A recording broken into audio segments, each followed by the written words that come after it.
Em 22 de outubro de 1383 faleceu em Lisboa, o rei Dom Fernando, depois de regressar de Almada, onde adoeceu. A regência do reino ficou a cargo da rainha Dona Leonor Teles, pois a sua única filha Dona Beatriz, tinha casado com Dom João I de Castela, que ambicionava assumir-se do reino de Portugal.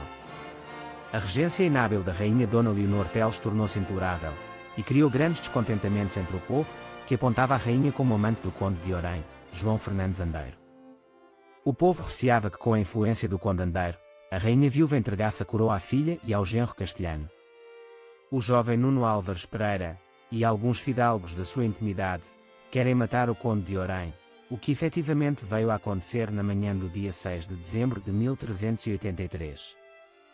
A morte do conde Andeiro facilitou a abdicação da rainha Dona Leonor dos seus direitos de regência a favor do rei de Castela. A rainha viria, assim, vingada a morte do conde e as imensas injúrias sofridas. Entretanto, o mestre de Avis, confrontado com a invasão de Castela e coadjuvado por Nuno Álvares Pereira, ocupou-se em melhorar a defesa de Lisboa, abastecendo-a de víveres e reparando as fortificações. Com a sua desmedida ambição, Dom João de Castela entrou em Portugal para, pessoalmente, vir dirigir o cerco a Lisboa. As tropas castelhanas enviadas para o início do assédio à capital tinham acampado no Umiás e começaram a entrar no Tejo as primeiras galés de Castela. Após a chegada da frota inimiga, e dada a posição estratégica do lugar, Dom João de Castela mandou dizer aos de Almada que lhe dessem a vila e fossem seus. Mas, os almadenses, entre outras coisas, responderam que eram portugueses e não tinham a intenção de mudar. No entanto, o que Lisboa fizesse, assim eles fariam. Diogo Lopes Pacheco veio em auxílio do mestre de Avis com os seus 3 filhos e 30 homens. Mas sabendo que Lisboa estava cercada, subiu por Cacilhas até Almada, mas os do conselho da vila recusaram a recebê-los, por os julgar castelhanos, que outra alternativa não tiveram que acampar nos arrabaldes. Dias depois, o rei invasor soube da chegada de Diogo Lopes a Almada e mandou que, pela calada da noite, passassem para a outra banda em galés e batéis, muita gente de armas, esteiros e cavalos, tendo 2 ou 3 galés aportado na margueira. Os almadenses, ao terem conhecimento disso, imediatamente se juntaram às forças de Diogo Pacheco, com cerca de 450 homens, entre cavaleiros e gente de pé e besteiros. Na peleja que se travou na manhã de nevoeiro cerrado, e apesar da superioridade numérica dos castelhanos, só a cavalo contavam com 400 homens, para além de besteiros e peões, os de Almada sofreram apenas 7 baixas e os outros 40. Os castelhanos, porque não conseguiram conquistar pela força o castelo, resolveram pôr-lhe cerco, tencionando forçá-lo à rendição pela fome e pela sede.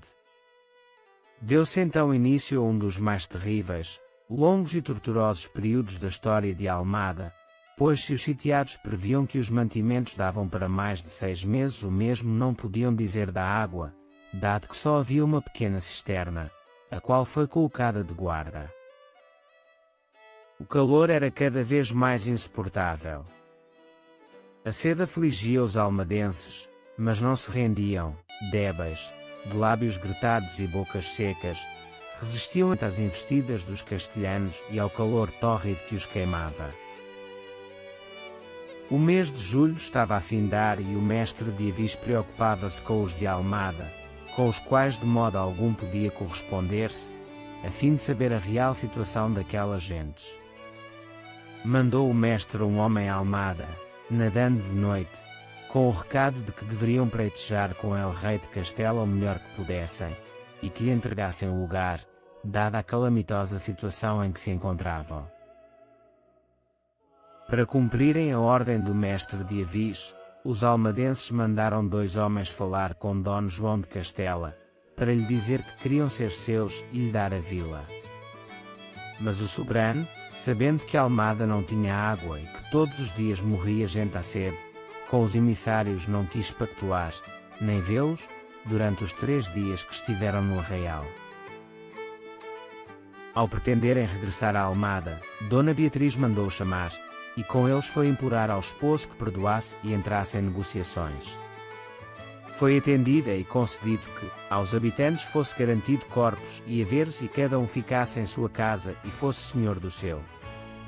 2 dias depois, Dom João de Castela e a rainha Dona Beatriz saíram do acampamento de Santos e embarcaram em festivas galés em direção a Cacilhas e daqui para Almada, onde lhes foi entregue a vila e as suas chaves.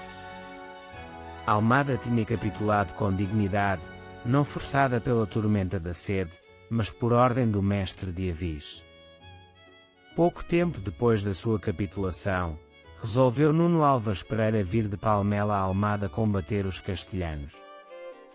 Veio por Azeitão, passou pela Sobreda, e chegou aos arrabaldes da vila de manhã cedo, quando muitos castelhanos ainda dormiam. Depressa tomou a rua que ia a Cacilhas, e chegou com a sua bandeira perto das portas do castelo. As forças portuguesas não conquistaram a fortaleza, mas foram poucos os castelhanos que se encontravam nas cercanias, que não foram mortos ou presos. Num ato de desafio, Nuno Álvares reuniu os seus homens no alto de um monte sobre o Tejo, dando às trombetas e pepando, o que foi visto pelos castelhanos que cercavam a capital, e pelos sitiados. Entretanto, a peste começou a alastrar no arraial de Dom João de Castela e atacou a rainha Dona Beatriz, começando então o monarca a pensar levantar o cerco a Lisboa. Antes de o fazer, chamou alguns homens honrados de Almada e pediu-lhes que fossem seus vassalos, já que a vila era sua. Receando qualquer mudança e para garantir que isso não acontecesse, ordenou que lhe entregassem, como reféns, os filhos das pessoas mais notáveis de Almada, para os mandar na frota castelhana, prometendo criá-los, casá-los e fazer demais mercês. Dado que outra coisa não podia ser feita, foi-lhe entregue cerca de 20 reféns de ambos os sexos, sendo alguns tão pequenos que não tinham 4 anos. No dia 3 de setembro de 1384, Dom João de Castela mandou levantar o cerco a Lisboa, e ordenou que ao arraial fosse lançado fogo. Ardeu todo o dia de domingo.